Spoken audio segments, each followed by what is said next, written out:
All right. In five, four, three, two, and one.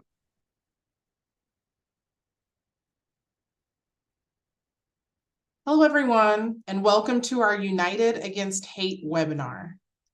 My name is Asia Brooks, and I'm the Executive Assistant U.S. Attorney in the District of New Mexico. I'll be facilitating the webinar today. First of all, I want to give a little bit of information about the purpose of this convening. United Against Hate is an initiative of the U.S. Attorney's Office that was started in September of 2022. The purpose of United Against Hate is to combat unlawful acts of hate by teaching community members how to identify, report, and help prevent hate crimes, and to build trust between law enforcement and communities. Today's program will include presentations by the U.S. Attorney's Office, the Albuquerque Police Department, the FBI, the New Mexico Department of Homeland Security and Emergency Management, and the Community Relations Service. And we hope to provide you with some effective strategies. I want to give a big thank you to the Planning Committee and to those agencies for co-sponsoring this important event, along with the City of Albuquerque's Office of Equity and Inclusion. I'm going to start off with a few ground rules. Today's program is a webinar, meaning only the presenters will be able to unmute their mics and show their videos. Also, we're going to be streaming this, or we are streaming this on YouTube, and we're recording the session. We are going to be having a Q&A period at the very end of the entire program, and so we ask that you put your questions into the chat at that time if you are joining via the Zoom link. Those who are joining via YouTube, you may not have the same option, you probably don't, but if you have questions, please feel free to send them to me via email. My email address is asia.brooks@usdoj.gov, and we're going to be putting that into the chat right now.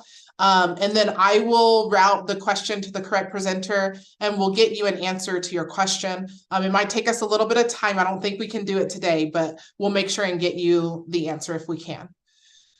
We hope also that you filled out the pre-survey when you RSVP'd for the webinar. It was sent as a separate link. But if you didn't respond already, we're hoping that you can do that now. We're putting the pre-survey link into the chat. So if you are joining via Zoom, you'll be able to click on that and do that pre-survey right now. It's very short and it's going to help us know more about the audience. We wanted to make this a safe space and a judgment-free zone. And so we hope that this is that, and the invitations went out to folks who we hope will keep this as a safe space. We are going to deal with some sensitive topics and hateful language and some photographs. Inclusion of this information is to clarify what hate crimes are and to show you some of the applicable language. We do not in any way condone the usage of this language. It is just for explanatory purposes only. And lastly, we're going to have some interactive questions embedded into the webinar. So for those joining us via Zoom, we hope that you will provide some answers to those questions as we go along. All you have to do is just click on your answer when you're prompted. And so with that, I'm going to go ahead and start the program. And what better way to begin our program than with greetings and remarks from some of our officials. We have the United States Attorney for the District of New Mexico, Alexander Ubayez. We will have comments from the Mayor of Albuquerque, Tim Keller, and we will also have introductory remarks by the Special Agent in charge of the FBI in New Mexico, Raul Bujanda. So I am going to turn it over to Tim Keller, the Mayor of Albuquerque, to provide the introduction, the first introduction.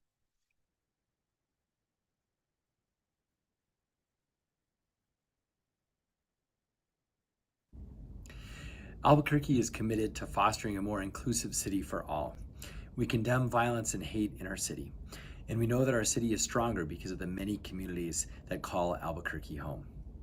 Our own Office of Equity and Inclusion has been leading efforts to condemn hateful acts targeting vulnerable communities. In 2021, we passed the Asian American Pacific Islander Anti-Hate Bill. In 2023, we organized Protecting Places of Worship and also the Afghan Listening Sessions. We continue this work each and every day. Even our police department has an ambassador program that works closely with vulnerable communities. Our city is working to prevent and protect and respond to hate crimes. We also know that we have resources available for places of worship and businesses and organizations that do feel targeted by hate crimes, so please reach out to us. We also know that it's powerful when we come together and stand up for each other. We have those tough community conversations, and we also provide educational outlets for voices from all over our city. So I want to thank you for being part of this conversation today.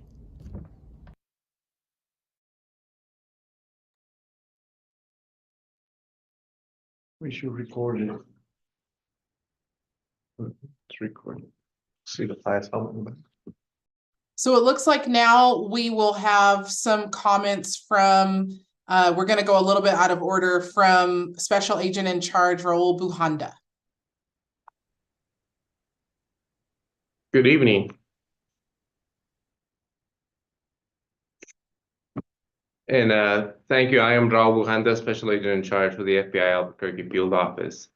And today you're going to be hearing from some speakers, some very distinguished speakers, to talk about what it is to define what hate crimes are and how that works for us as far as in our civil rights program. And the one thing I do want to say is we are united against hate, for we are relentless warriors to ensure that we protect everyone's civil liberties. It's a commitment we don't take lightly with the FBI. We took an oath to swear to protect the American people against all hate, against all violations. And when it comes to hate, that is something that we relentlessly every single day try our very best to make sure that everyone is safe. And the only way that we're going to be able to do that is through the trust that we build within our communities, a trust that we hope that we earn. It's that same trust that's going to allow us to be able to do our job. It's that same trust that I hope that everyone that is listening here today, if they ever find themselves in a place, or they know of someone that finds themselves in a place where they are experienced against a hate crime against themselves or someone that they know or someone that they care about, that trust is there and that they feel comfortable enough to reach out to us, because we will be here for them. The men and women of the FBI will be here to listen and hopefully get them through that very horrible event. This is a conversation that many of you have at your homes. I have the same conversation with my son at home while we're eating at the kitchen table, and he's telling me how to do my job. And the one thing he always tells me is, why don't you just stop? When the hate starts, when the hatred of speech starts, why don't you go ahead and arrest those people? So this way there is no crime that is committed. So then we start talking about the Constitution and the very principles that we as a nation are a part of. Freedom of speech, religion, press, assembly. These are all the things that make this country great. It's not an easy answer, especially for a 14-year-old to accept, but it's something that's not even easy for adults to accept. The one horrible thing when it comes to hate is that you can't see the hatred in people's heart. And sometimes even seeing that hate in people is very difficult to see. But the one thing that is obvious is that you can always feel hate from people. So we look forward to this discussion, the questions you might have, and we're going to talk about what it is, what civil rights are, what hate crimes are, and also, because it's always interrelated, how domestic terrorism plays a role in that discussion. Thank you. Thank you, SAC Buhanda. And now we will have a video from our U.S. Attorney, Alexander Ubaez.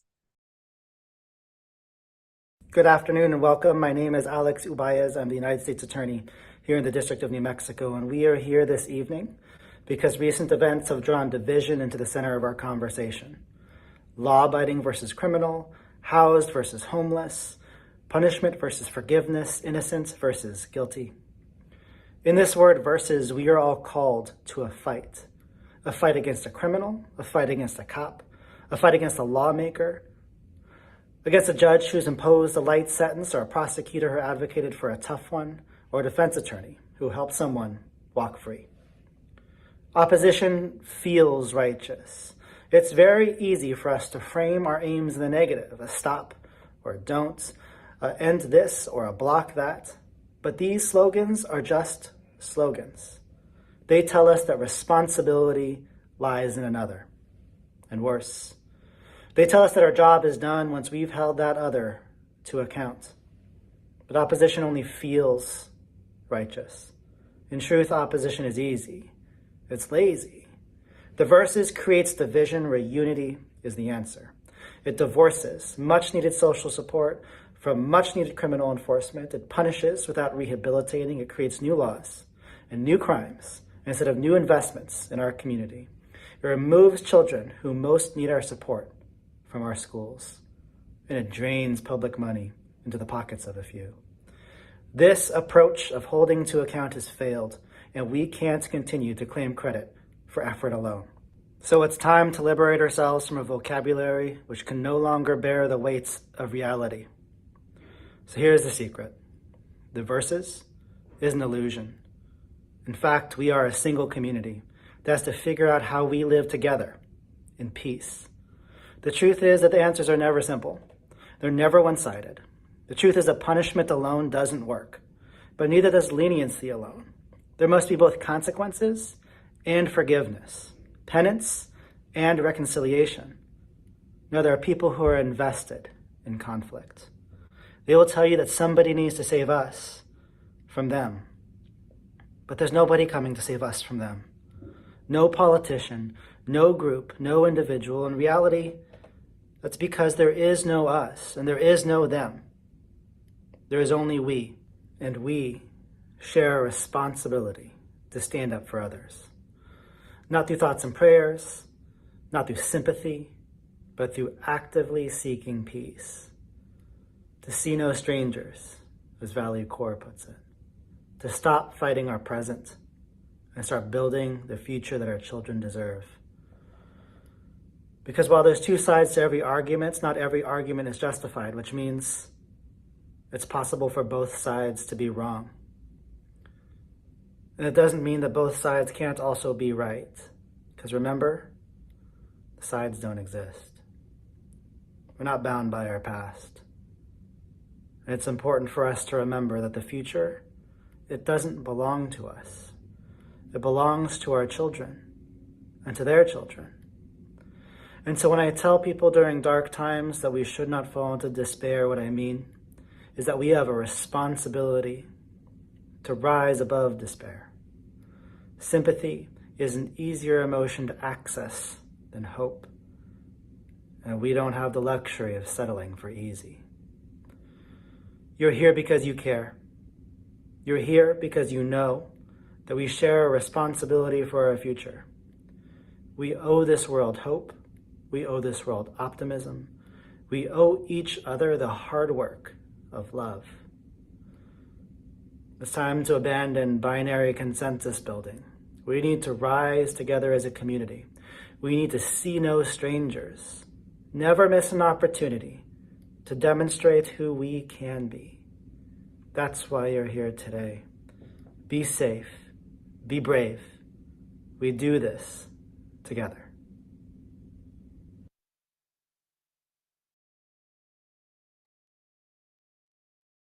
So now we're going to get into the program, and I want to thank, folks for coming together to make this happen. I really want to thank SAC Buhanda for being here in real time to give you introductory remarks. It looks like we're having some issues with the chat. We're trying to resolve that. We'll make sure that you get the information though. And so if you just be patient with us, we should have that information in the chat for you. And so what we're going to start off with is some interactive questions, as I mentioned. Our first question is just so that we can learn a little bit about the audience. And so here we go. What you should be able to do is just click on your desired answer. So are you a place of worship, nonprofit, business, school, school personnel, interested community leader, or other? So you'll have a few seconds to answer right now, just so that we can get a good idea of who we have here with us tonight.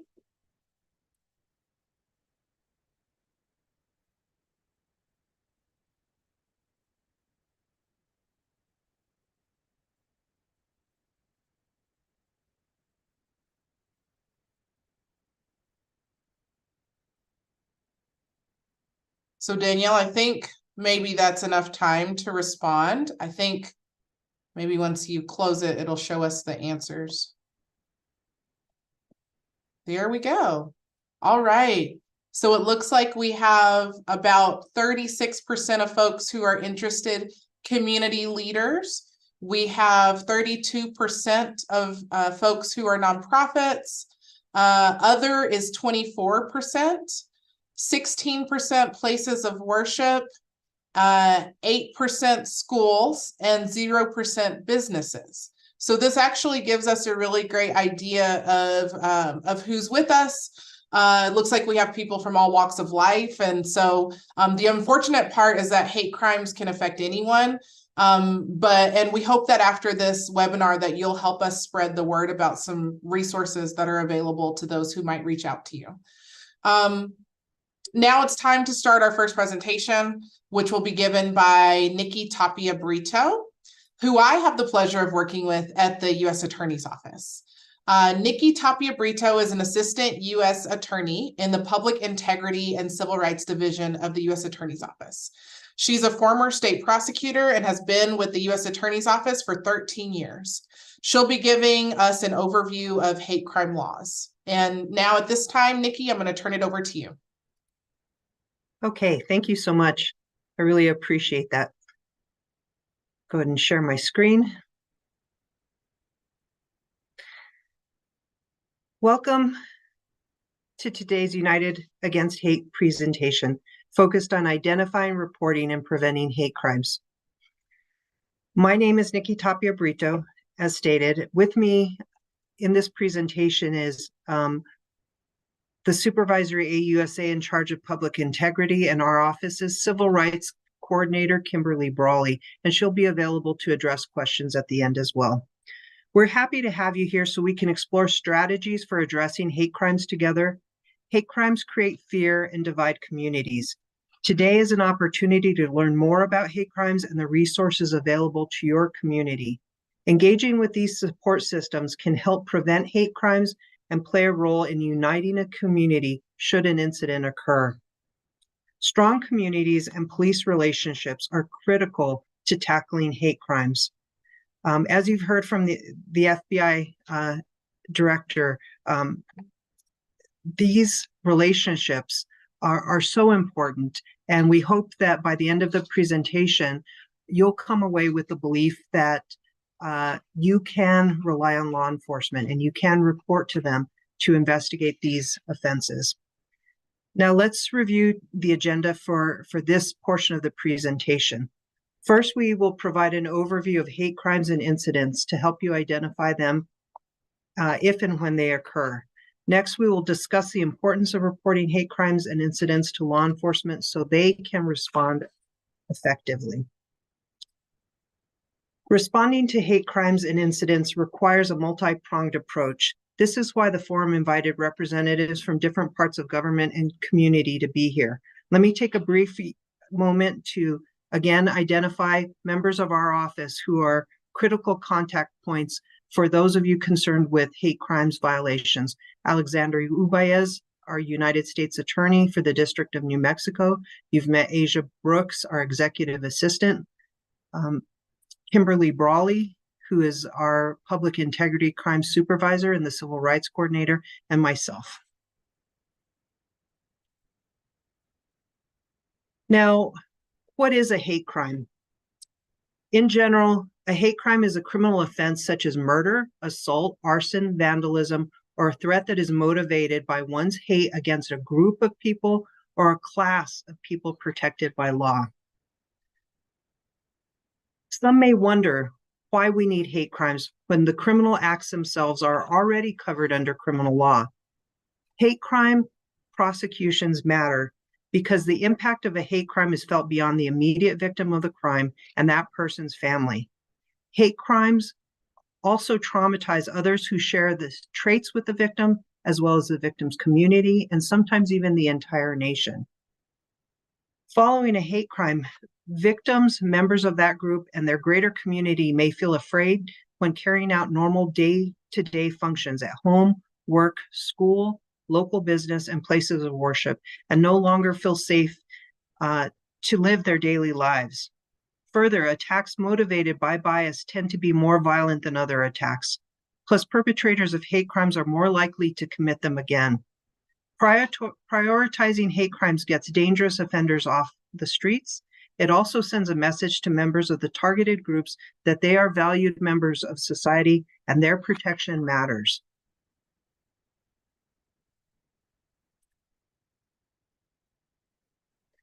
Most states and U.S. territories have hate crime statutes that are enforced by state and local laws and state and local courts. These laws vary widely across jurisdictions.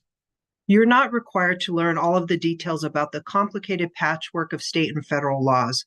What we want you to take away first is that it can be hard to tell whether a given set of facts will ultimately result in a successful hate crimes prosecution.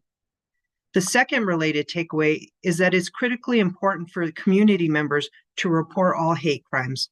Since it's hard to be sure whether the situation rises to the level of a hate crime, please go ahead and report concerning incidents to law enforcement. Even hate incidents which cannot be prosecuted criminally matter to law enforcement. Information about bias-related incidents help police spot trends. Also, law enforcement may end up connecting the evidence in one case to hate crime cases or other matters. Now, specifically in New Mexico, in 2021, there were 48 reported hate crimes, according to the FBI's Hate Crime Statistics Program. 48 cases lets us know that these crimes are likely being underreported. 34 of those cases related to race, ethnicity, and ancestry, 11 related to religion, 7 to sexual orientation, 2 to disability, 1 to gender identity, and 1 had multiple bias motivations. Now, hate crimes laws cover certain crimes done because of these federally protected classes. The federally protected classes are race, color, national origin, religion, disability, sexual orientation, family status, sex, gender, and gender identity. Now, other federal laws protect these groups from discrimination. That is a topic we don't have time to discuss here today. Hate crime laws are not new in the United States, and neither are federal hate crime laws. Congress passed the first hate crime laws in the aftermath of the Civil War following the abolition of slavery to address violence aimed at African Americans. Even though that law is almost 150 years old, federal prosecutors still use it today. Over the past 50 years, Congress passed additional laws to protect people renting or buying homes or apartments, exercising their religion, or engaging in certain other protected activities. After a spate of church burnings, Congress added new protections for places of worship. In 2009, Congress again expanded the scope of federal hate crime laws to include gender, sexual orientation, gender identity, or disability status when the crime affects interstate commerce. In 2021, Congress also passed the COVID-19 Hate Crimes Act in response to a spike in hate incidents against Asian American and Pacific Islanders during the COVID-19 pandemic. Now, the SAC Burunda from the FBI touched upon the First Amendment, and it suggested its relationship to hate crime laws. He discussed his son essentially asking, why isn't hate speech illegal? Well, under the First Amendment of the U.S. Constitution, people have the right to express themselves, even if their message is one of hate. This is a difficult concept that we struggle with. This amendment, however, allows you and I to freely speak our minds, to live in a country with a free press, to petition the government, and to practice whatever religion we choose, or none at all. But even the First Amendment, under this First Amendment, there are limits to free speech, particularly when that speech is advocating or threatening violence or encouraging people to commit crimes. Depending on the circumstances, speech itself can rise to the level of a crime. True threats, meaning statements where the speaker means to communicate a serious expression of an intent to commit an unlawful act of violence to particular individuals, those communications are outside the bounds of protected speech. Regardless of whether or not you believe or don't know whether some speech is a bias incident, ugly language, if you're not sure, we encourage you to report all such incidents to law enforcement.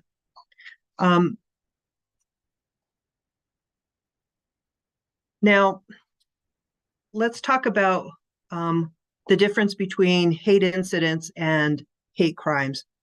Communities naturally tend to trust law enforcement more when they see police acting on their complaints, but not all hate-motivated conduct can be prosecuted as a hate crime. Law enforcement may fully investigate a complaint, but may find that certain requirements could not be met. For example, under the First Amendment of the U.S. Constitution, people have every right to express themselves, even if their message is of hate. Not every insult or slur is a hate crime. That type of hateful conduct is what we call a hate incident. Remember that just because law enforcement may not be able to prosecute something as a hate crime, that doesn't mean nothing can be done. Some hate incidents like bullying and harassment in K through 12 schools and certain mistreatment in housing and public accommodations like hotels and restaurants may be illegal under federal discrimination laws. These laws are civil laws, so people who violate them don't go to prison, but we can investigate and get relief like back pay, damages, and court orders requiring training and preventing future violations. For today's presentation, we're not focusing on civil discrimination in civil cases, but rather the types of crimes that can be prosecuted criminally. Even when a hate incident cannot be prosecuted, information about the event is still useful to law enforcement. It can be confusing to distinguish between a hate crime, a hate incident, and discrimination.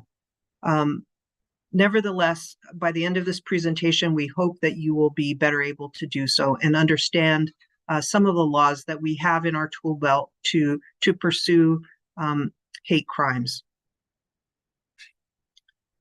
I'm going to skip this for the purposes of time.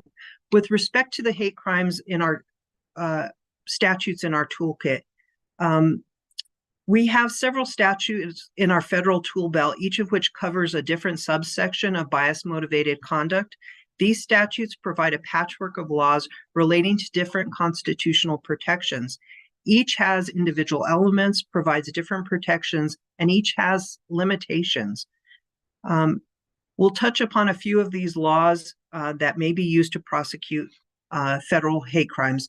Some of them include conspiracy against federal rights, federally protected activities, church arson, hate crimes, the Hate Crimes Prevention Act, and the Fair Housing Act, which we will not touch upon today. Now, Title 18 U.S.C. 241, Conspiracy Against Rights, prohibits two or more persons from agreeing to willfully injure, oppress, threaten, or intimidate any person from enjoying statutorily or constitutionally protected rights. The law can be violated without those individuals completing the act or even taking a substantial step to achieve their goals. This statute can be used where one or more persons gets together and elects to violate someone's protected rights. This statute can be used when those individuals perhaps plan an arson or a bombing. They make mail threats, engage in interstate threats. That may be something that's conducted over email or social media. It can be coupled with firearms offenses and can also involve false statements. Now, what is a hate crime exactly? A hate crime is defined as a criminal offense against a person or property motivated in whole or in part by the individual's bias against a race, religion, disability, ethnic or national origin, sexual orientation, gender, or gender identity. There are some states without hate crime statutes. Those include Arkansas, Georgia, Wyoming, and South Carolina.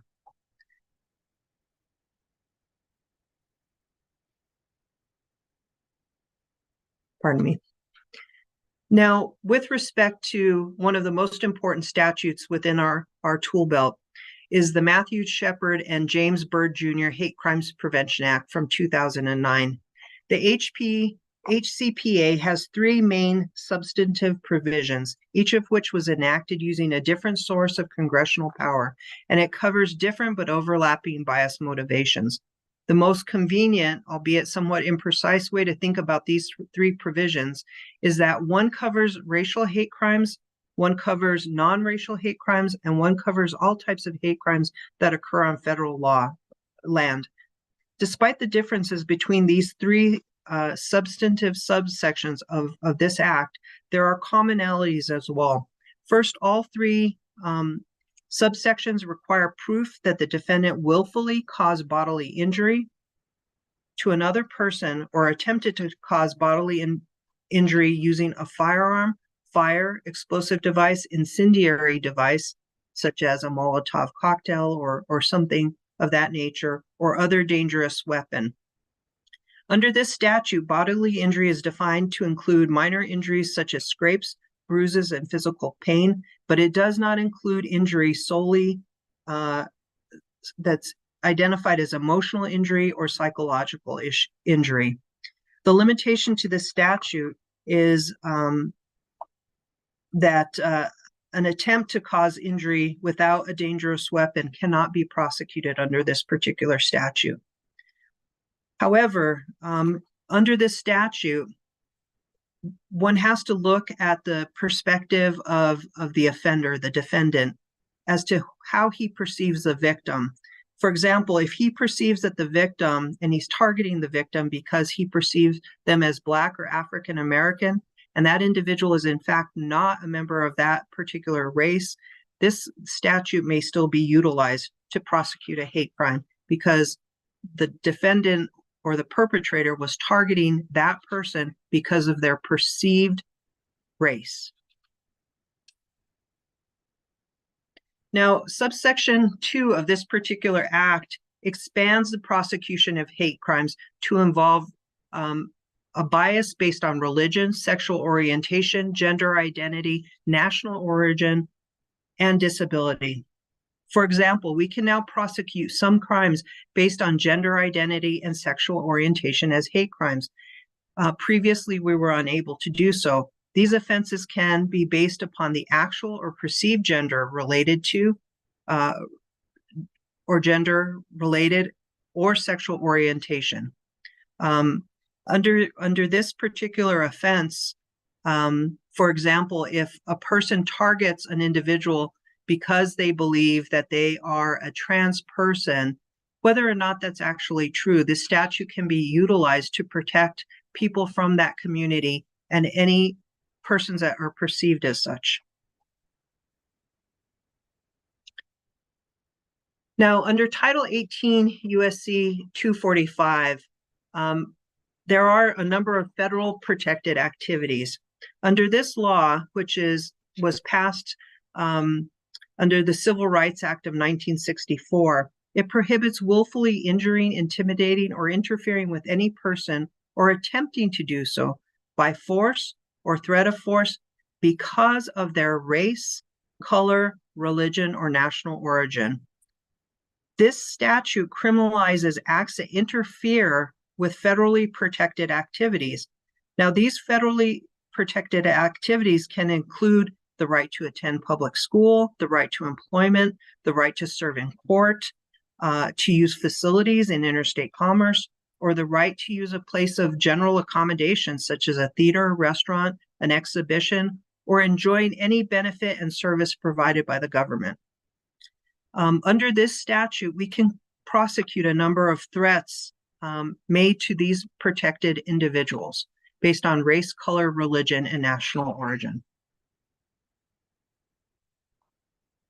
Now, part 2 of this particular statute, again, can be prosecuted based on perceived or actual religious religion, gender identity, national orientation, disability, gender, or sexual orientation, but it must affect interstate commerce.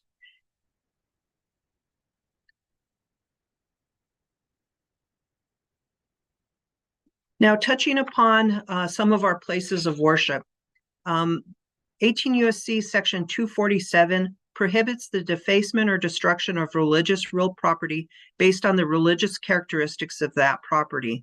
It prohibits the intentional destruction by force or threats of force of any person in the enjoyment of that person's free exercise of religious belief.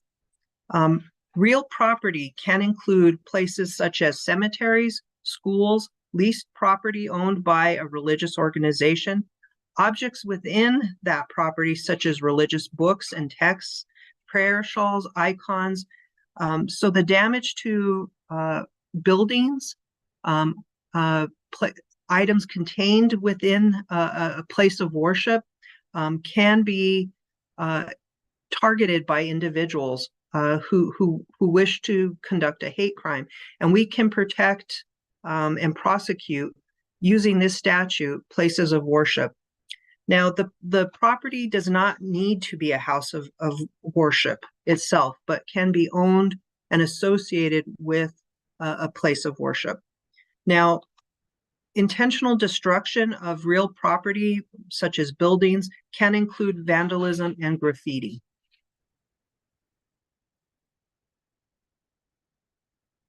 Under this particular statute, law enforcement will need to investigate whether or not that particular property was affected in interstate commerce. And so sometimes when law enforcement is conducting an investigation into hate crimes, they may ask unusual questions.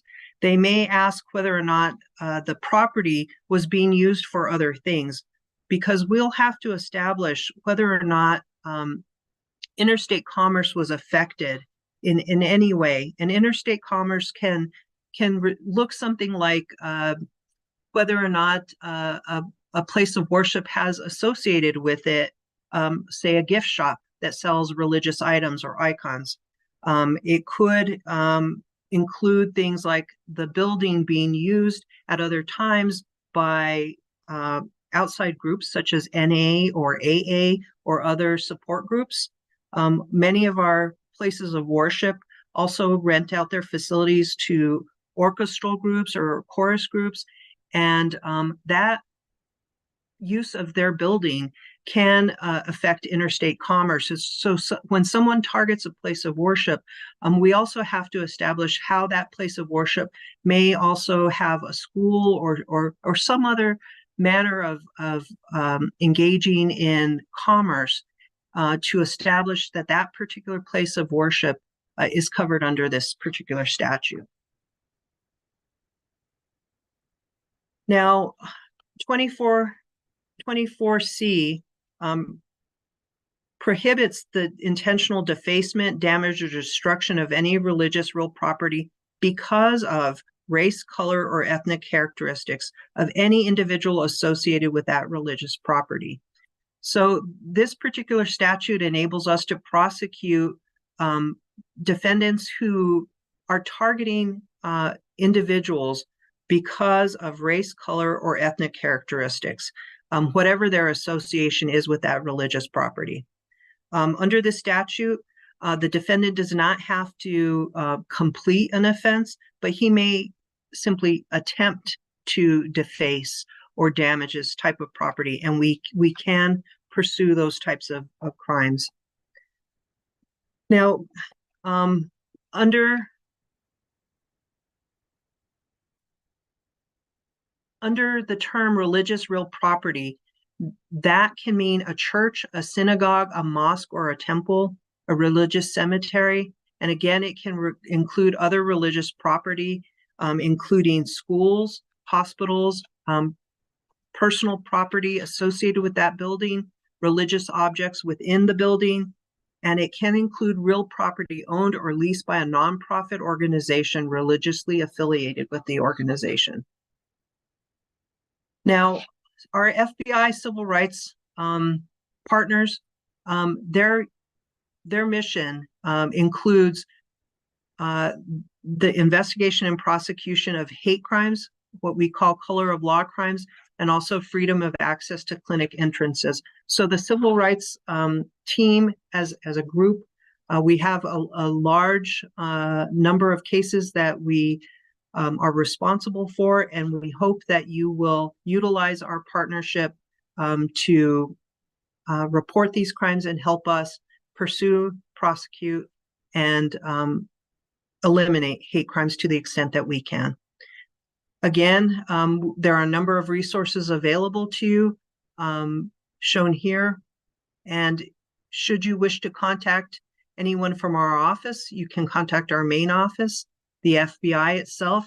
And if you wish to leave a tip, you can also do so electronically or telephonically with the FBI. At the end, I'm sure there'll be time for additional questions. And we're happy to give examples of real world scenarios to help distinguish any sort of confusion that may result from the legal statutes. Thank you. Thank you, Nikki, for that presentation. We're gonna head right into the next interactive question just for sake of time. And so our next interactive question is a little bit about national hate crime statistics. And so it asks, the number of hate crimes occurring in the United States increased by how many cases from 2021 to 2022? You can give your guess here. We're going to do it real quickly, so I'll give about 10 more seconds.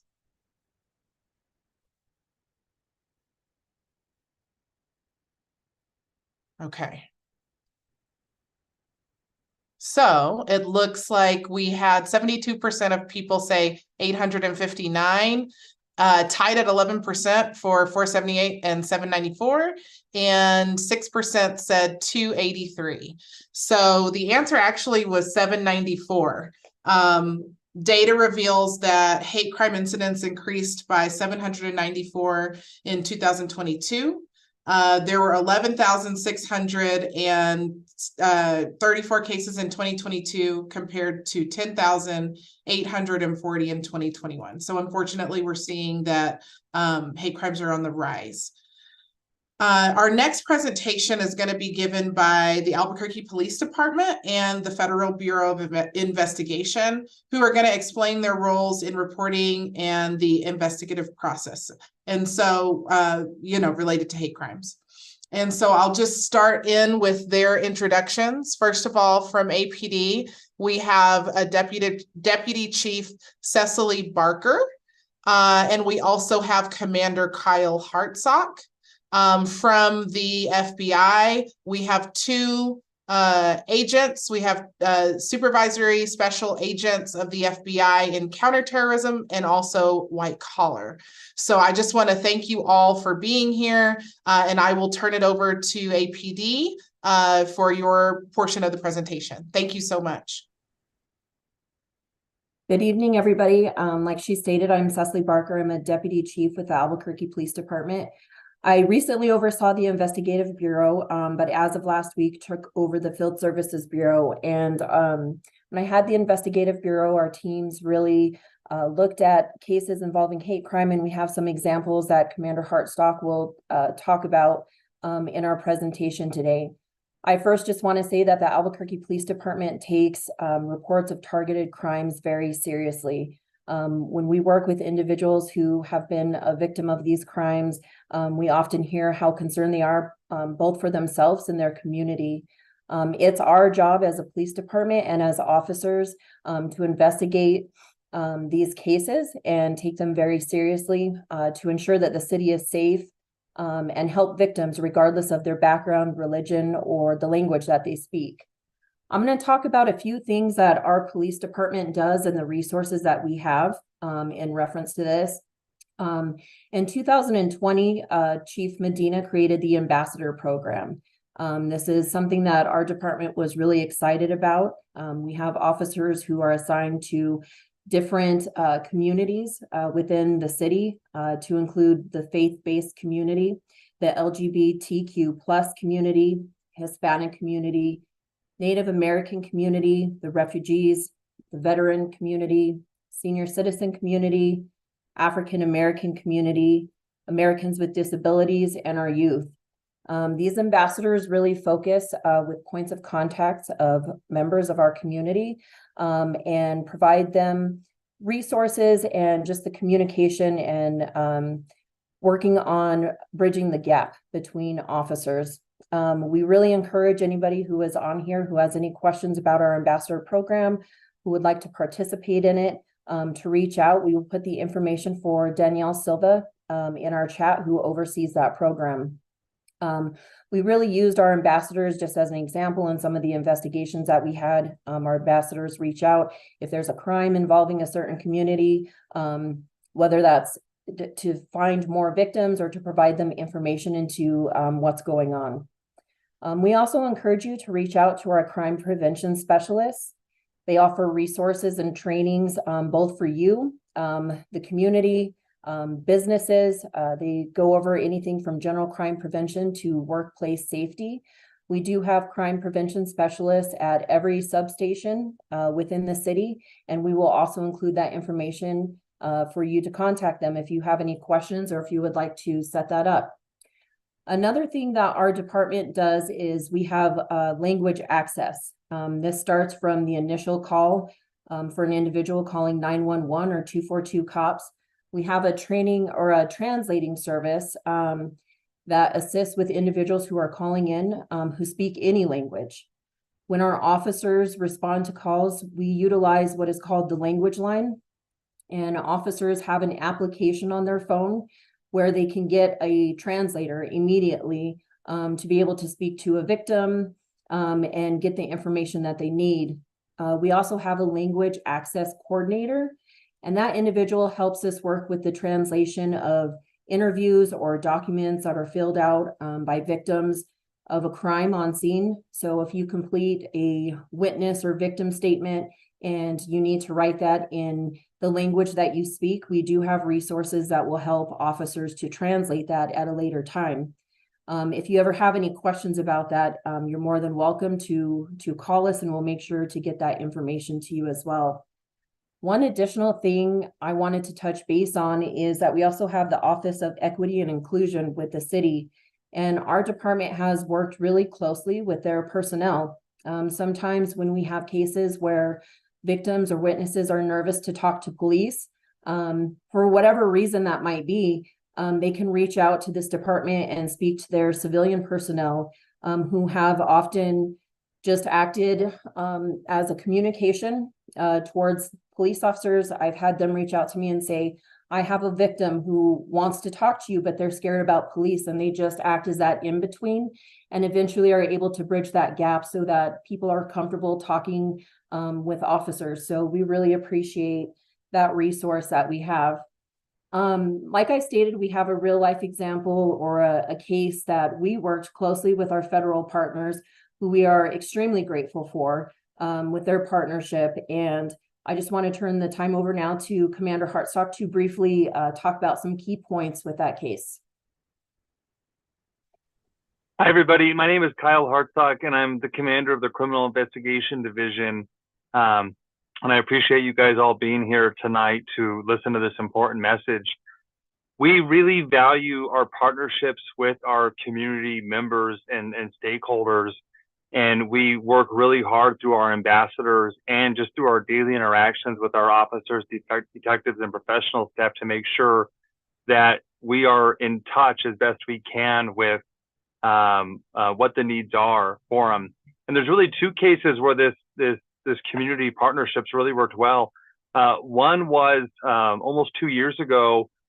We had a homicide at a massage spa run predominantly by an Asian business owners, and an Asian woman was killed.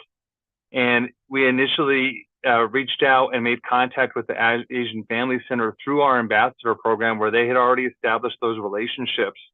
And while the detectives worked the case and followed the evidence and followed the leads to track down, and we did track down the eventual person who did this, we also identified a big need to get some of our messaging out to parts of the community that just didn't have anything in their local language. So through the language access program Deputy Chief Barker just talked about, we actually created flyers of how to protect your business from armed robbery situations if you're a cash business, and we translated it into 11 languages. And we asked the Asian Family Center, please tell us what languages are the most used here. And we handed them out into the community. The second case was about a year and a half ago, but we had a string of what looked like targeted attacks on Muslim men. And we knew early on that they were connected through some of the gun evidence we had. And we also saw that the victims all shared some common identities with who they were based on gender and possibly race and religion. And the way that we investigate these crimes is we don't always know, is this a hate motivated crime or not? And a lot of times we unsatisfactory just don't get that answer, but we're not going to be ignorant to the idea that it could be. So we used our ambassadors and some of the community outreach we already established in that case to really quickly early on reach out to the Islamic Center of New Mexico and actually met inside, one of their properties to discuss what we learned so far and asked for their help to reach out to their community members to give us any tips and information that might help us solve this crime. And for those who weren't in Albuquerque at the time, these crimes stoked a lot of fear, especially in the Islamic community in Albuquerque, to the point that things were being canceled and people didn't want to go outside. And at the end of the day, that case got solved because a community member gave us a tip on someone they thought could be doing this. Somebody that had personal grievances against at least a few of the victims who are now deceased. And once we started to look into that person who actually belonged to the Islamic community, it started to all come together. The FBI was amazing during this. Once we told them of what we had and the angles we were working at it, they were amazing partners. They opened up their entire building and infrastructure to us. We were running a 24-hour command post. Our community partnerships and our detective units and patrol units were all working around the clock to solve this. And it's a really great story because I just love at the end of the day where we used a lot of technology to solve it too, but it was the community that led us in the right direction. And that doesn't happen unless we have those trust relationships established to do. We didn't end up charging a hate crime in that case, but it was definitely on our radar. And it's part of the mandatory training that every police officer in the Albuquerque Police Department gets yearly to go over the statutory requirements and the evidence needed to charge those crimes. So we're always looking if that angle exists, can we charge it? And if we think we can charge it, how do we prove it to the satisfaction of a prosecutor and a court later on? That's all I wanted to talk about now, and I appreciate the time for you to listen. Thanks, Kyle. I'll just close with reiterating what Commander Hartsock said, just how grateful we are for our federal partners and for the community. And again, we encourage you to reach out with any information you have. Thank you all.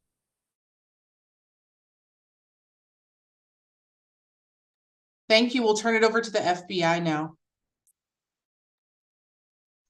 So I'll just start and then I'll introduce our folks. Nikki gave a great rundown as to what hate crimes are. Thank you for that. And Cecily gave some great examples. And the examples that you saw from her and Kyle is it's all based on trust. It's the trust that we build every single day with the community. It's that trust that allows people to come forward and report these crimes to the FBI. And you saw that information up there. Can't say it enough though. 1-800-CALL-FBI, tips.fbi.gov. Reach out to us. That information, even though it goes to a call center that's not in the state, all those calls, all those complaints, all that information comes back straight to the state, and it's worked by the men and women that live here in the state with all of you. So some of the things that weren't probably mentioned that we still want to touch on is The FBI is the lead federal investigative agency when it comes to civil rights matter, when it comes to hate crimes that we're talking about specifically today. And also on that, you have that connection between what is domestic terrorism.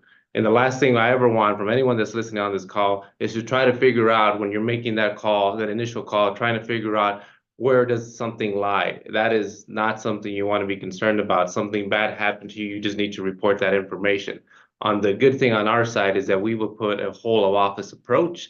We'll put all our resources on an investigation, and then we'll figure it out. This is something that we're going to go ahead and investigate from a hate crime perspective, civil rights and specifically, or we're going to look at it from a domestic terrorism. Now, as Kurt will elaborate on it, domestic terrorism has some has 3 prongs that need to be reached in order for us to be able to label something as a domestic terrorism violation. So enough of me. I'll turn it over to John and Nick. Do you want to start first on elaborate anything on hate crimes, and then we'll finish it off with domestic terrorism? No, I would reiterate, like everyone has said, it's really important that you let us know. Well, I've worked hate crimes for 3 years and I still read the statutes and they can be confusing. We don't want you to have to make that decision, like the boss said.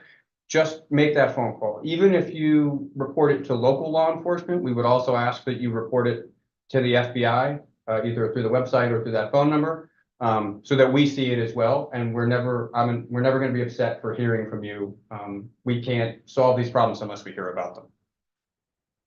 So the first thing I'll say is if anybody in the community thinks they're in imminent danger, they need to call 911. The FBI is not first responders. Our state and local partners have the ability to respond to an imminent crime. So if you think there's an imminent event, an imminent threat, please call 911. But follow that up with a report either to your local law enforcement or preferably to the FBI. As the United States Attorney's Office went through our statutes, they're extremely complex.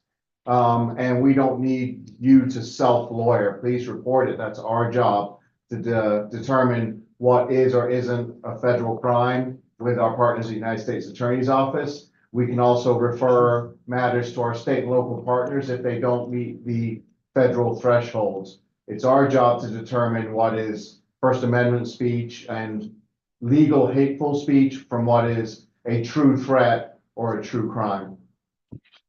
And as mentioned, we'll just quickly dive into how we define domestic terrorism and how that relates to what we've been talking about tonight.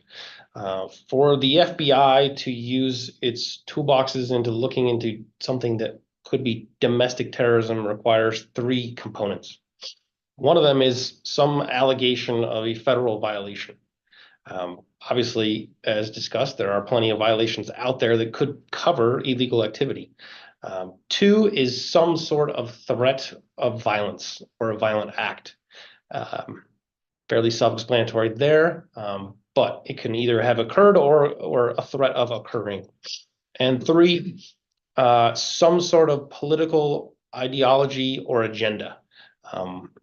So here in the state of New Mexico, that obviously could range from a host of possibilities: race, ethnicity, anti-government, the environment, abortion, pro-life, pro-choice, etc. The issue there is we're trying to prevent something, right? And we're trying to work with our state and local partners along with what we have available to stop something from occurring and then also charge it in a court of law. Obviously, others have also discussed that there are challenges based on our system and our laws and our rights. But as others have mentioned, please don't hesitate to call us. The smallest bit of information can sometimes lead to the biggest case. And that's all I've got on that. So just overall, just to wrap up again, the theme is contact us early and often. 1-800-CALL-FBI, tips.fbi.gov. I'll leave you with this. This is something from United States Attorney General Merrick Garland, who said to the Senate, protecting civil rights was a founding purpose of the Justice Department, and it remains an urgent priority. So please contact us. We are your office in New Mexico. We will be the ones responding to any incident that might be happening throughout the state. thank you so much for that. And Alyssa just put the information into the chat where you can report the hate crimes online, and you can also call the FBI. And so those resources are in the chat right now. I appreciate Special Agent in Charge Buhanda for mentioning Attorney General Merrick Garland. He's the one who announced our office's United Against Hate initiative. And so that's part of the reason why we're here tonight, is just to make sure that people understand the ways that you can report hate crimes, what hate crime means. So we are very, very appreciative that our Attorney General thinks that this is a worthy initiative. The next thing that we are going to do is we're going to have another interactive question, and we'll do this one really quickly as well so we can get into the next presentation. But this is also about national hate crime statistics. And so it says in 2022, most hate crimes occurred, and you can choose the location on highways, roads, alleys, streets, sidewalks, at schools or colleges, in churches, synagogues, temples, or mosques, or in or near residences and homes.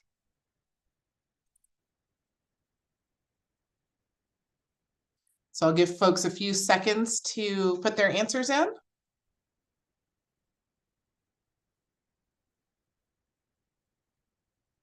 All right, Danielle, I think we're ready for the results. So it looks like we're tied with at schools and colleges, and in churches, synagogues, temples, and mosques with 33%. And then also tied for second place is on highways, roads, sidewalks, streets, and residents and homes. And so the number one place that hate crimes occur with 26.8% of them occurring on or near residences or homes.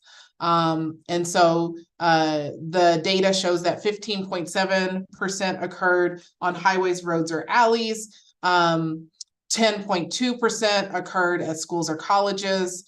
3.6% was in churches or synagogues, temples, or mosques. There were some other reported locations, and also there were some that occurred at multiple locations.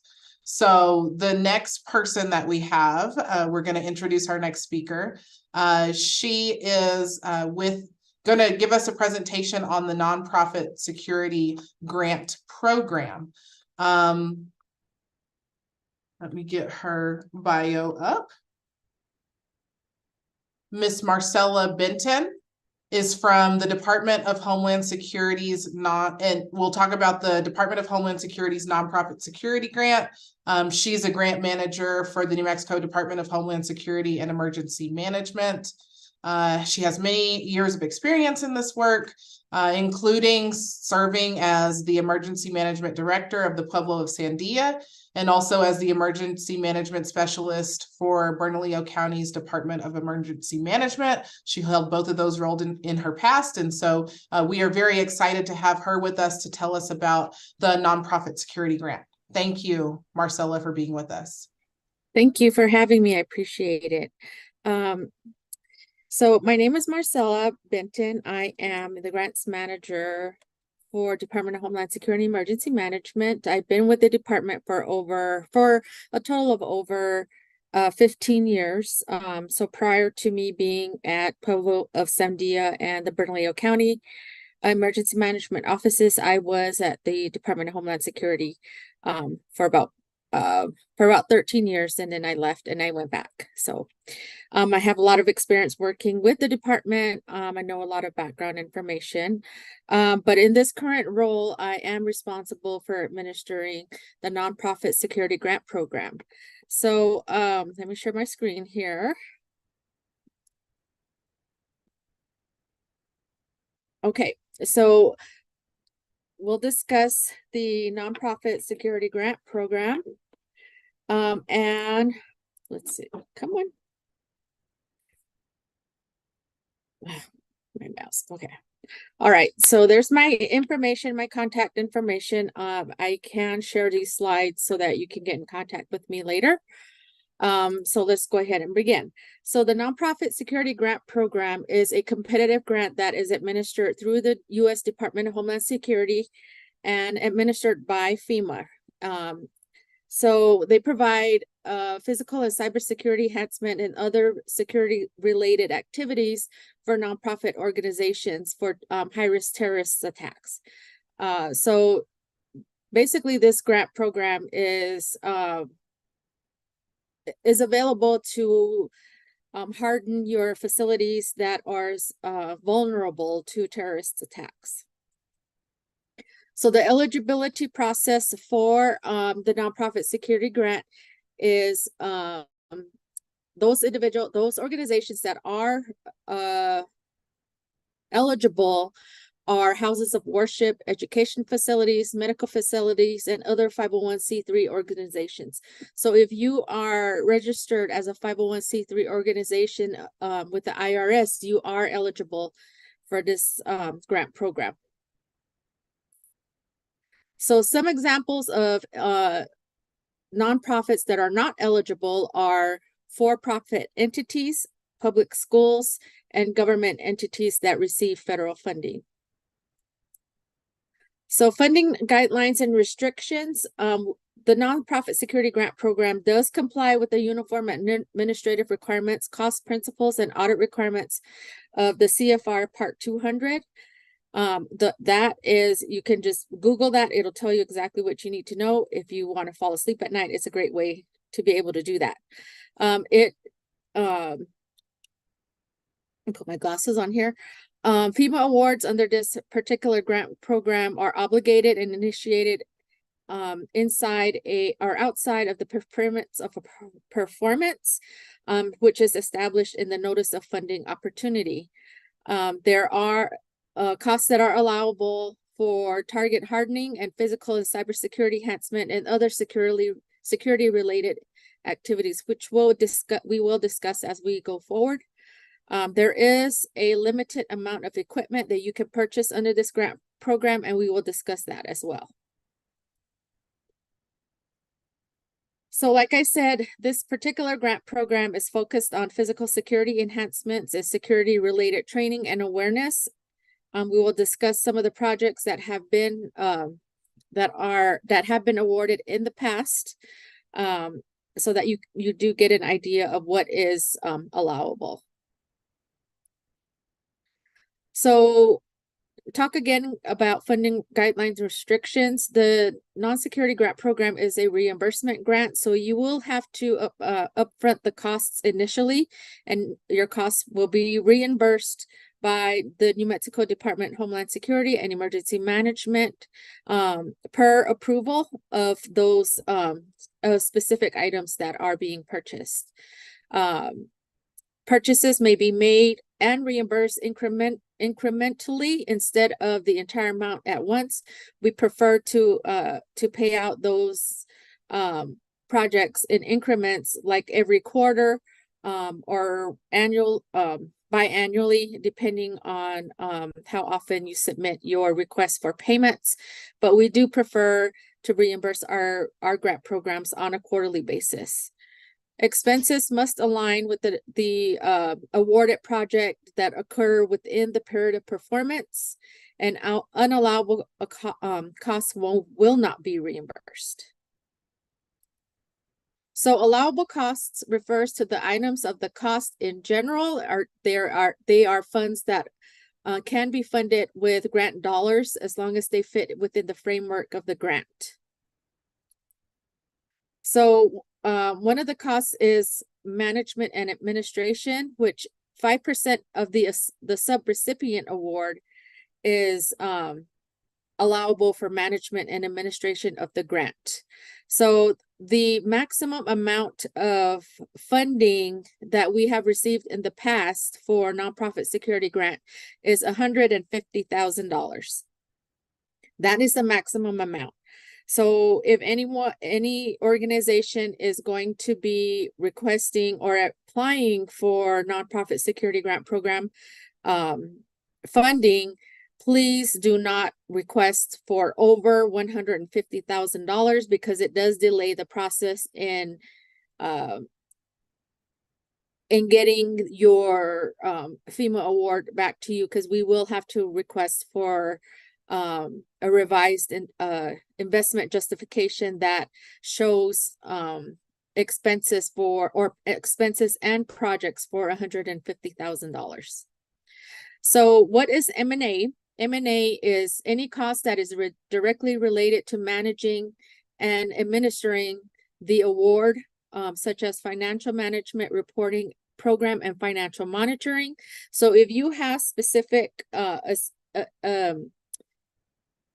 specific individuals that will be managing this particular grant program, their salary will not be covered under M&A, but some of their activities as far as the financial management, reporting, and the monitoring of the specific grant program, they are eligible for some costs. Some examples of M&A include equipment, supplies, contractual services, and any audits that are required to be done as part of the grant award.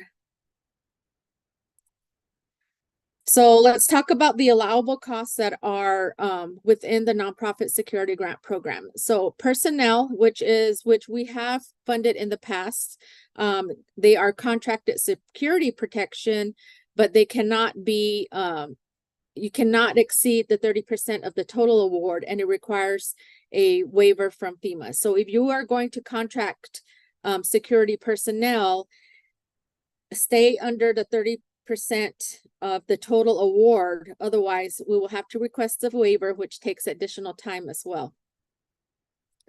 Planning activities include response plans and continuity of operations plans.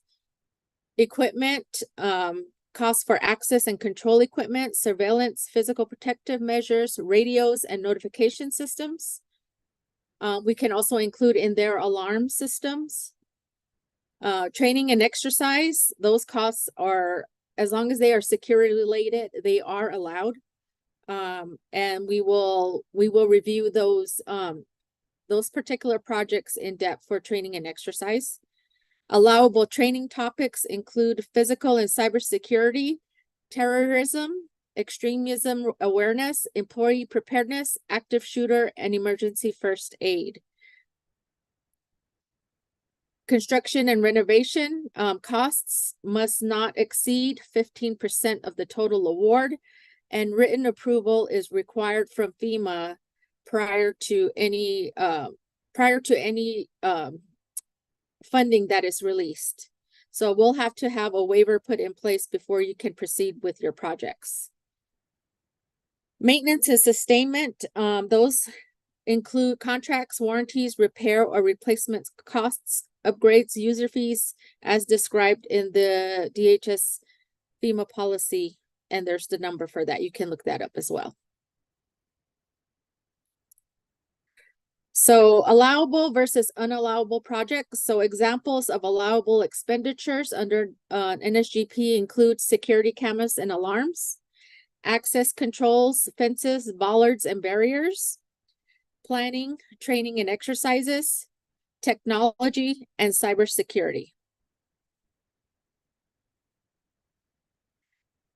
Projects that are not allowable include facial recognition software, license plate readers, weapons or weapons training, or weapons combat training as well, general operational expenses, salaries, direct hiring of public safety personnel.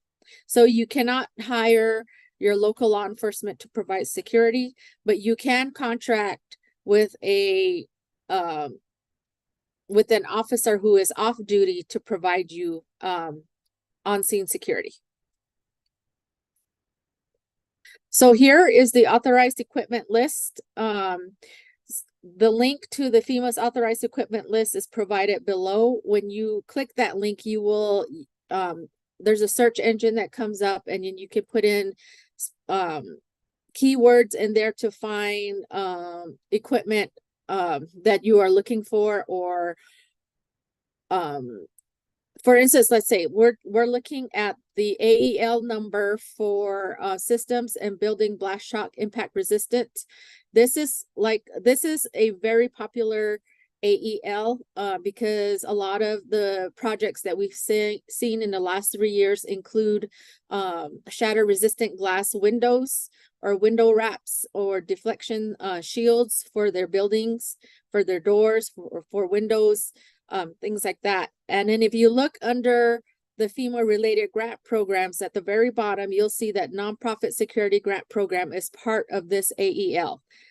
If you come across an AEL where the nonprofit security grant program is not listed, that means that particular AEL is not allowable and you cannot use that.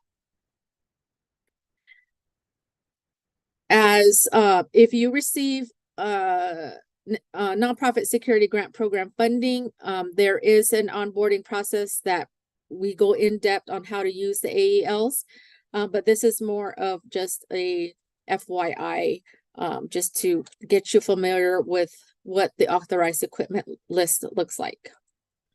Here is the are all the authorized equipment list AEL numbers that FEMA has authorized for the nonprofit security grant program.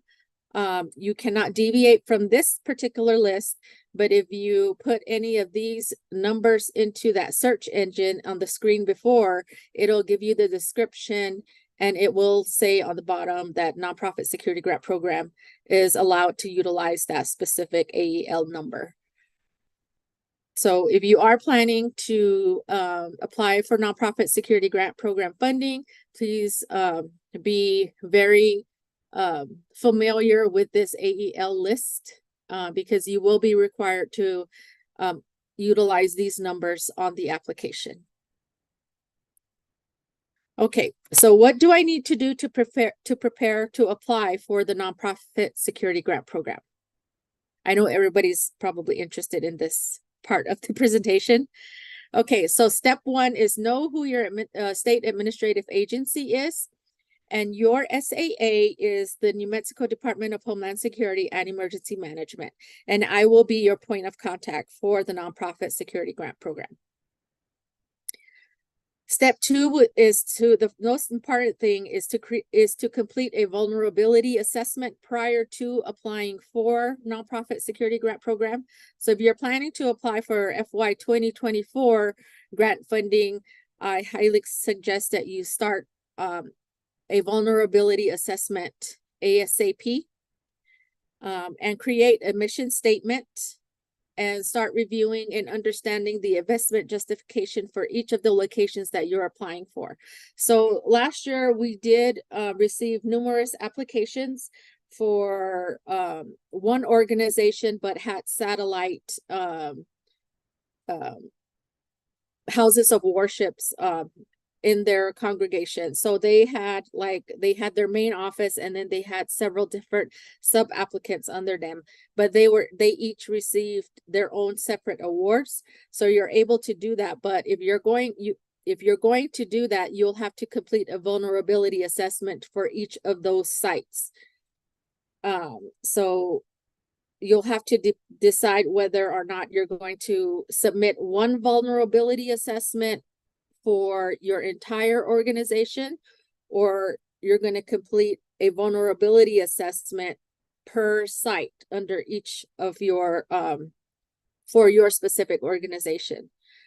For example, we have a site located down south in 2 different cities, but they are the same organization, and they completed 2 separate vulnerability assessments, and they received 2 separate awards for their projects. Step 3 is to go to the sam.gov website and apply for a unique entity identifier and register on the sam.gov website. You don't need a UEI to apply for the nonprofit security grant program, but you must have a UEI for the state administrative agency to receive any subawards. So the reason why we ask that you get a unique entity identifier is that helps us to review, or the government plus the state to review if there is a history of any debarment or if any organization has been flagged for not following federal guidelines, things like that. That is a requirement from the state administrative agency. So these 3 steps will need to be done, particularly step number 2 and 3. All of you have accomplished step number 1 by attending this webinar. So the application elements that that are required within the investment justification is you'll have to supply a mission statement which describes the who, the what, and the why of your organization. A vulnerability assessment, which identifies vulnerabilities in the context of threats, risk, and consequences of potential attacks at your facility or facilities. Your investment justification, which is really just the project of what you are applying for. It outlines the proposed expenditures, includes budget estimates and summaries of the mission statement, the threat risk vulnerability assessment, and other supporting documents that you may provide within the application. Supporting documents, it helps to validate and describe threats, risk, and vulnerabilities that a facility may face. So any supporting documents that you want to submit with your application is welcome. We review the applications at the state level. We score them based on FEMA scoring sheets, and then we send them up to FEMA for final review and final approval. And the final award is given by FEMA. And then they will notify us of the projects that will receive the funding. So let's talk a little bit about the environmental and planning and historic preservation compliance. This is a big thing. So if you plan to put a nail in the wall or a shovel in the ground, you must complete an EHP screening form. And that is something to remember all the time, because we have a lot of projects that are requiring the installation of alarm systems or video cameras into a particular site of the building. So what needs to be done is you'll have to do a historic compliance form, and that screening form, it's it's short compared to the big screening form, which is very, very long. But once this particular screening form is done, we take the EHP forms and we send them up to FEMA. FEMA does the initial review. There is an environmental planning and historic preservation office that reviews all these forms, and they make sure that the building that you are going to modify or reconstruct or put a nail in the wall or a shovel in the ground, it is not a historic building. They will do a complete investigation of the site. They will notify us in writing of any laws or regulation or policies that we have to follow in order to complete the projects. Or they may say that this building is historic, you cannot do anything to this building, and the project will cease. Here's the link is provided for the GPD AHP screening forms.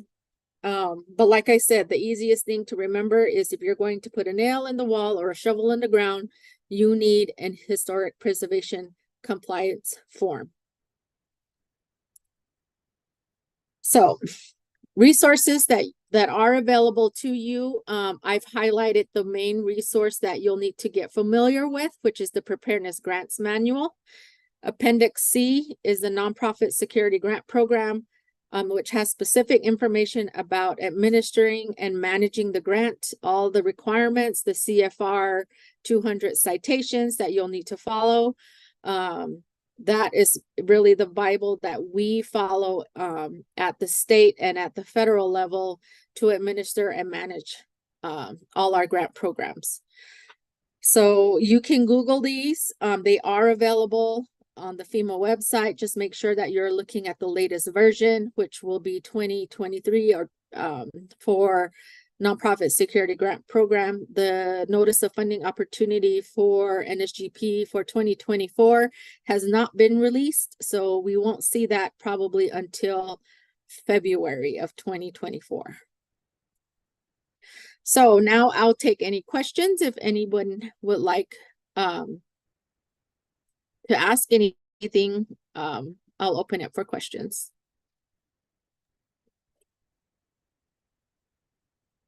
Marcella, did you say when the deadline will be next year? Do you know when the deadline will be? So we don't have a particular deadline as of yet because of the timeline when we do get the notice of funding opportunity from FEMA of when their application will open. The applicants will not apply directly to FEMA. They will apply to the state. So when the notice of funding opportunity comes out and you go to the you click on the links that they have, it's going to take you to a webpage called grants.gov, and it will tell you to create a login and all that, but you're only going to get so far. You're not going to be able to get access because you have to apply to the state. The state will I will develop the state notice of funding opportunity, and that will be sent out to all nonprofit organizations that have received funding in the past. And we're also keeping a log of individuals that call our office and want to be put on that listserv. So if you do want to receive the notice of funding opportunity when it becomes available for the state, which will tell you exactly where to apply, how to apply, and who to send your complete application package to, please email me at that email contact below where it says contact email dhsem-grantsmanagement@state.nm.us with your name and an email address, and just simply say that you want to be added to the listserv for the Nonprofit Security Grant Program. I will add you to that listserv.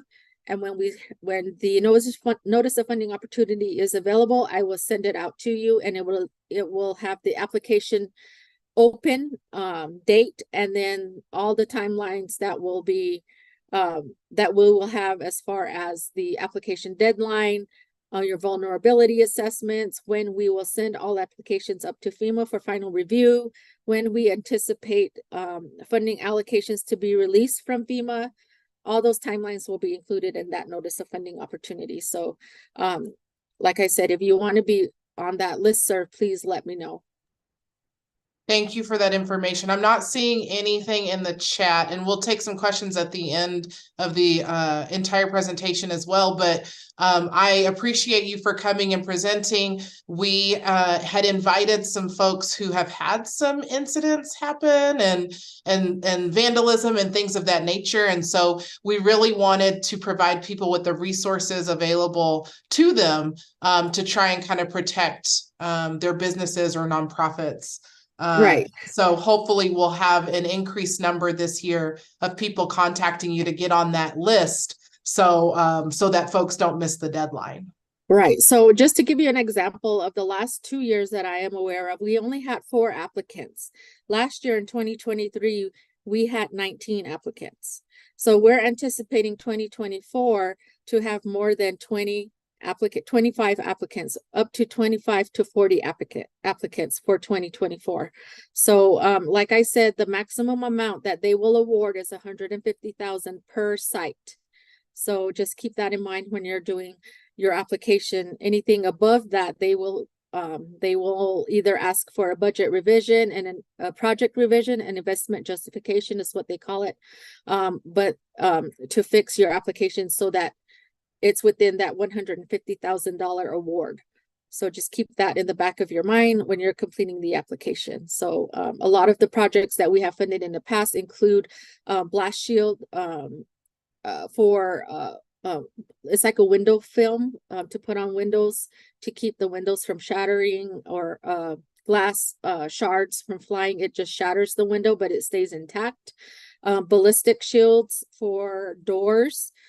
We've also had replacement of all doors, alarm systems to include video monitoring, contract services for special events that they may have, to hire security. What else have we had? Modifications to buildings for to enhance and harden their facilities, such as jersey barriers or putting bollards up or fences, things like that. Security gates, access control, which means like key cards, so that staff and you can regulate who comes and goes out of your offices and lock out certain areas of your offices that, you know, the community cannot access, those types of things that they have funded in the past. So, but we can get into detail with individuals who call me or contact our office and give them technical assistance when you are going through the process of applying for this grant program. So I'm looking forward to hearing from some of you. So that's what I have for you tonight. So thank you.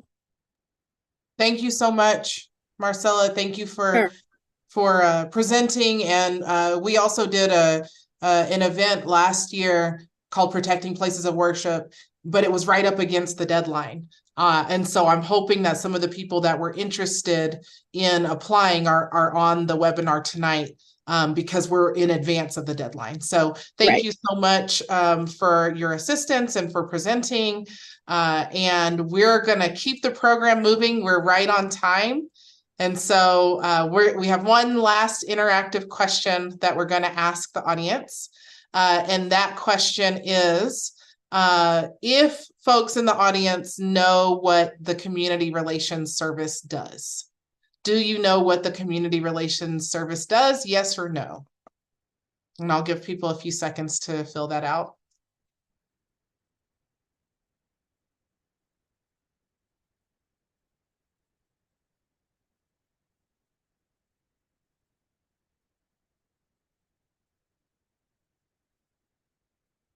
Okay, Danielle, I think we're ready.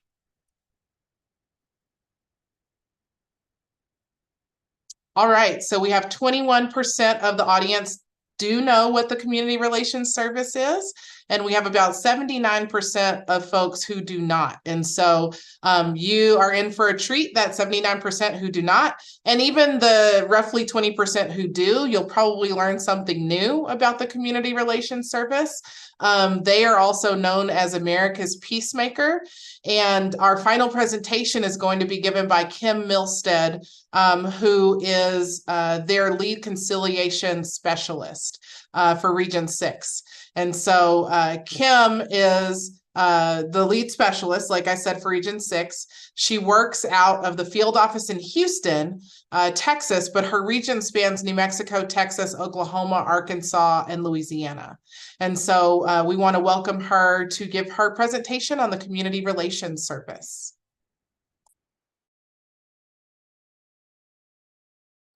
Thank you so much, and thank you for the invitation. I'm always happy to get an opportunity to introduce folks to the Community Relations Service. So let me share my PowerPoint with you. Okay. Oh, I'm sorry. Okay. So let's get started. CRS is what we fondly like to call ourselves, but we are the Community Relations Service. We were created under the Title 10 Act of the 1964, Civil Rights Act of 1964. And again, we are considered the federal government's peacemakers.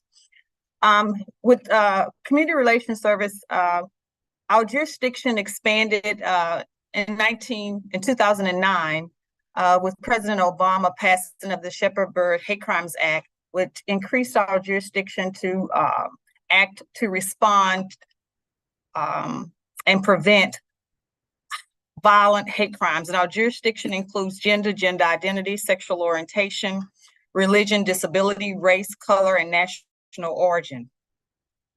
We provide services, and our 4 pillars are: we are impartial, our services are voluntary, confidential, and at no cost. Our services include facilitation, of course, that's the convening of parties to identify issues and create solutions. And we also do mediations. There's structured process to reach an agreement.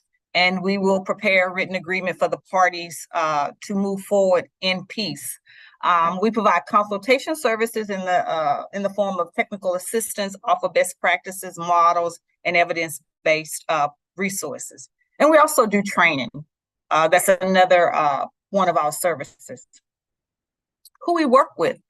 We worked with other federal partners, state and local parties, as well as nonprofit organizations, educational institutions, and just community organizations.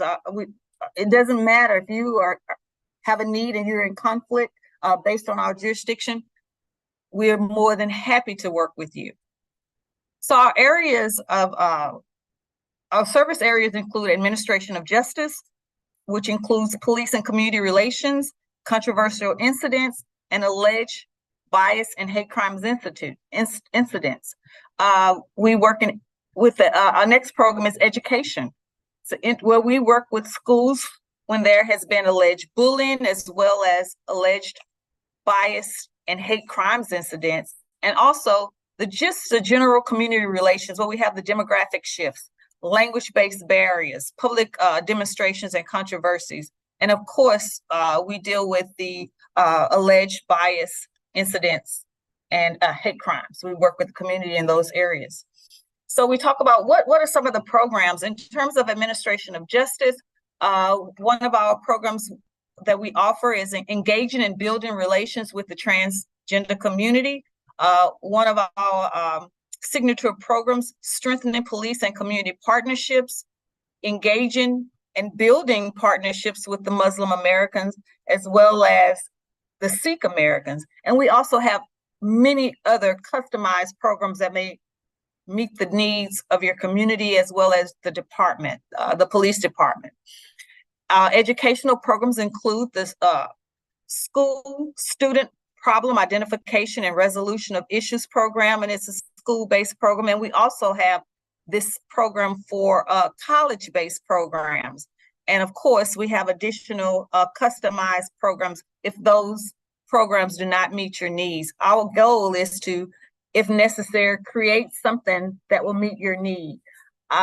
In terms of general community relations, we have what we call a city site problem identification and resolution of issues program.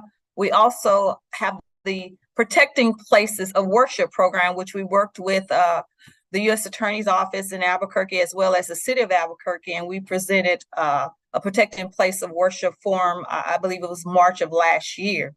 And another program that we have is a dialogue on race. And then we also have the Bias Incident and Hate Crimes Forum. So all these programs fall under our service program for general community relations.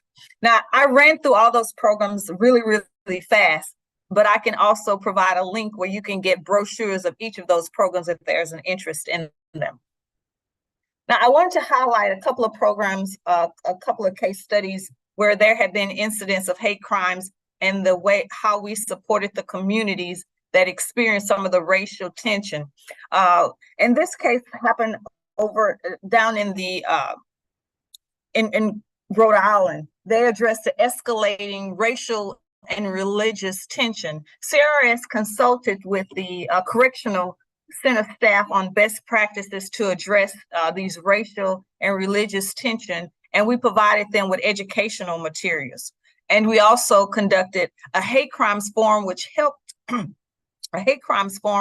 resolve conflict and resulted in the formation of a planning group whose participants were equipped to address these future issues and prevent them from escalating. So one of our major goals is no matter what program we provide, we want to leave the community with the capacity to manage these instances if they were to occur again. However, if that's not the case, we will always come back. We will never leave the community in a position where they're not able to reduce tension that arise based on those incidents, bias incidents, as well as some alleged hate crimes.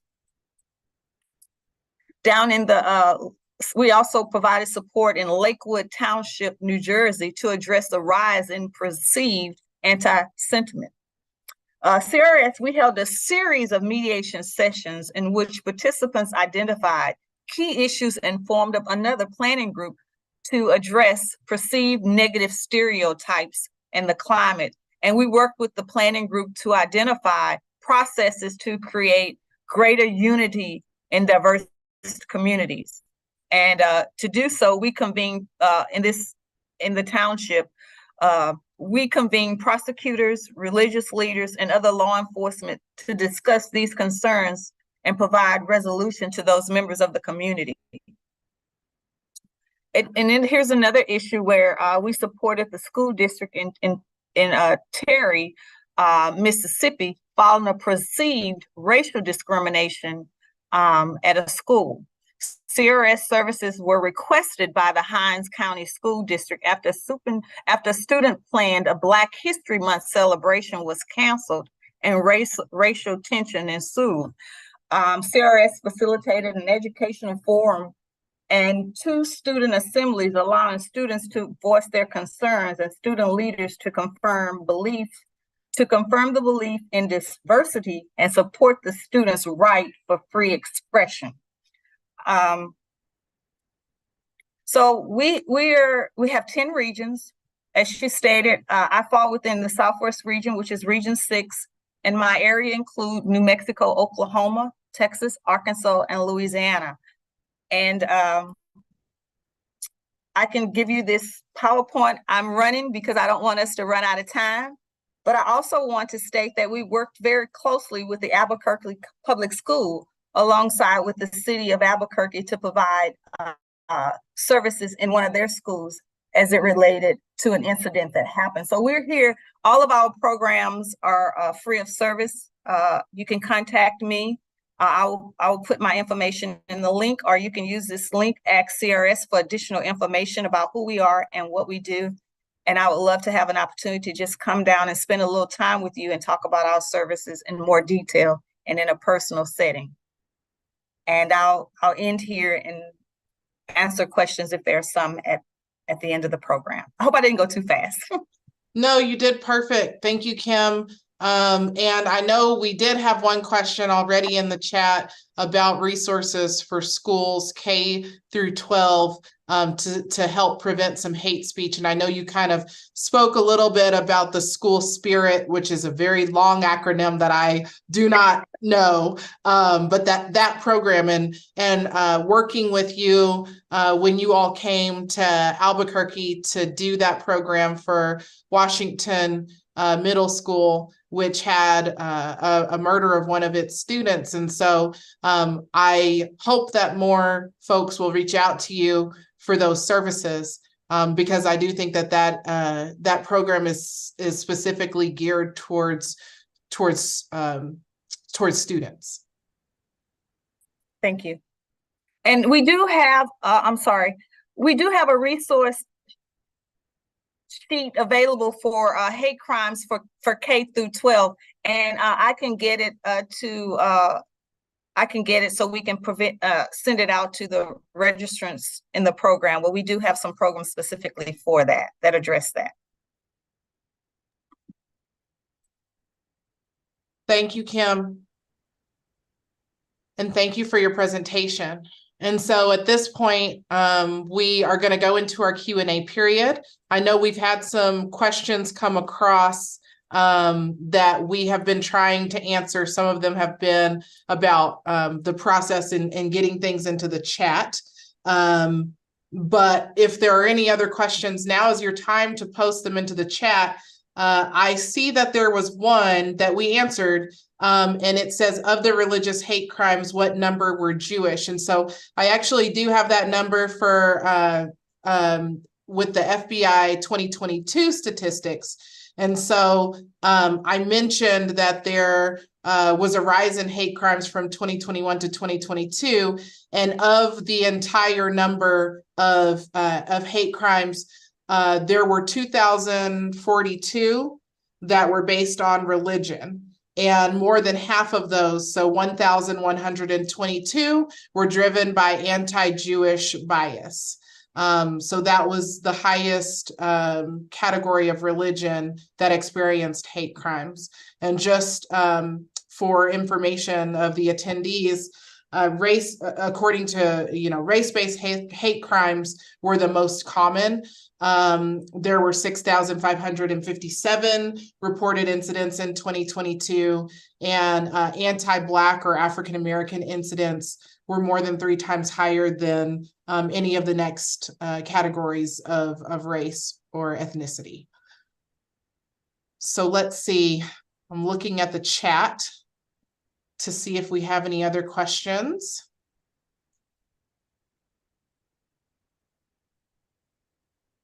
And I'm not seeing anything. I'll give a few more seconds for people to post into the Q&A.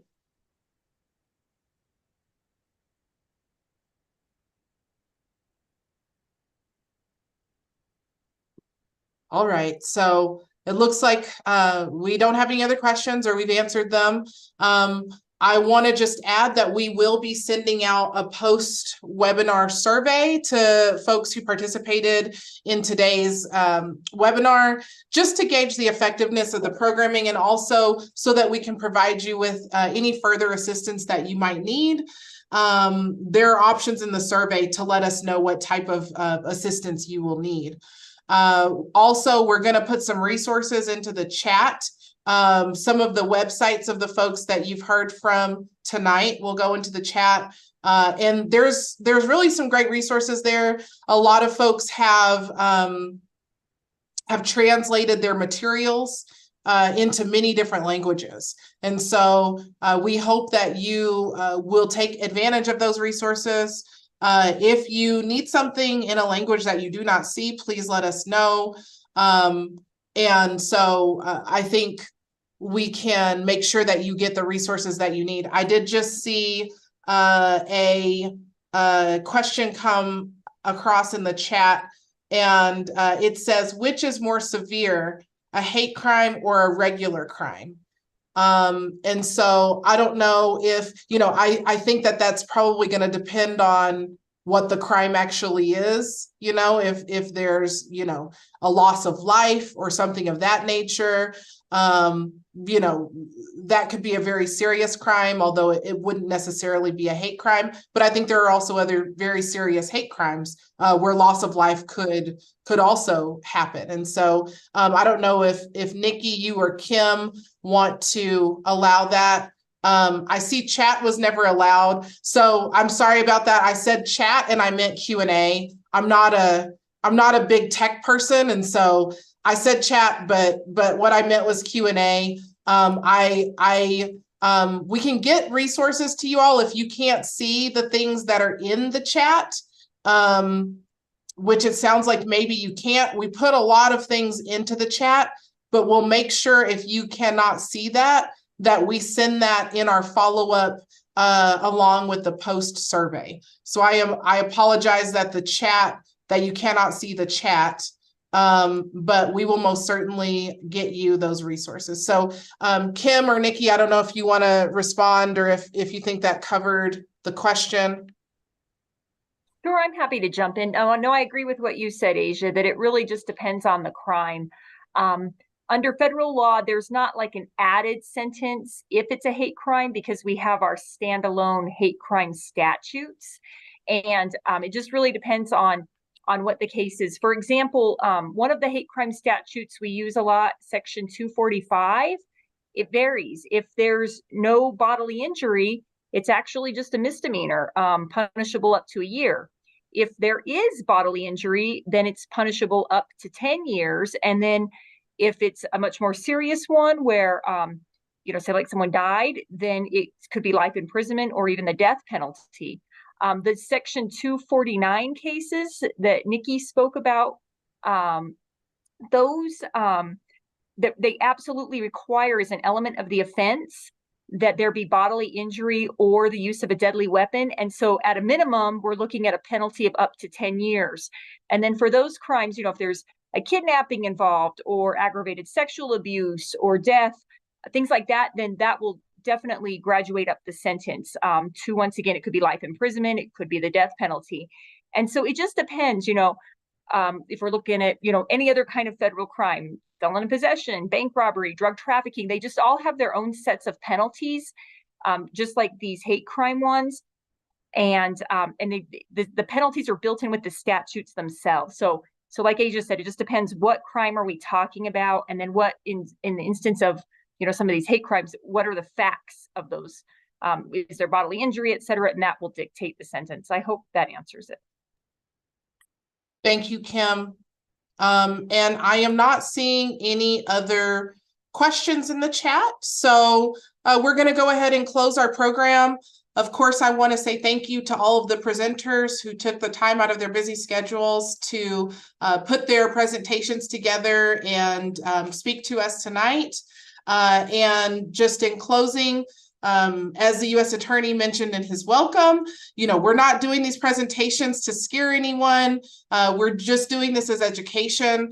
And we know that we have to work together as a community on these issues in order to decrease the amount of hate crimes that we see, because laws themselves really won't eradicate hate.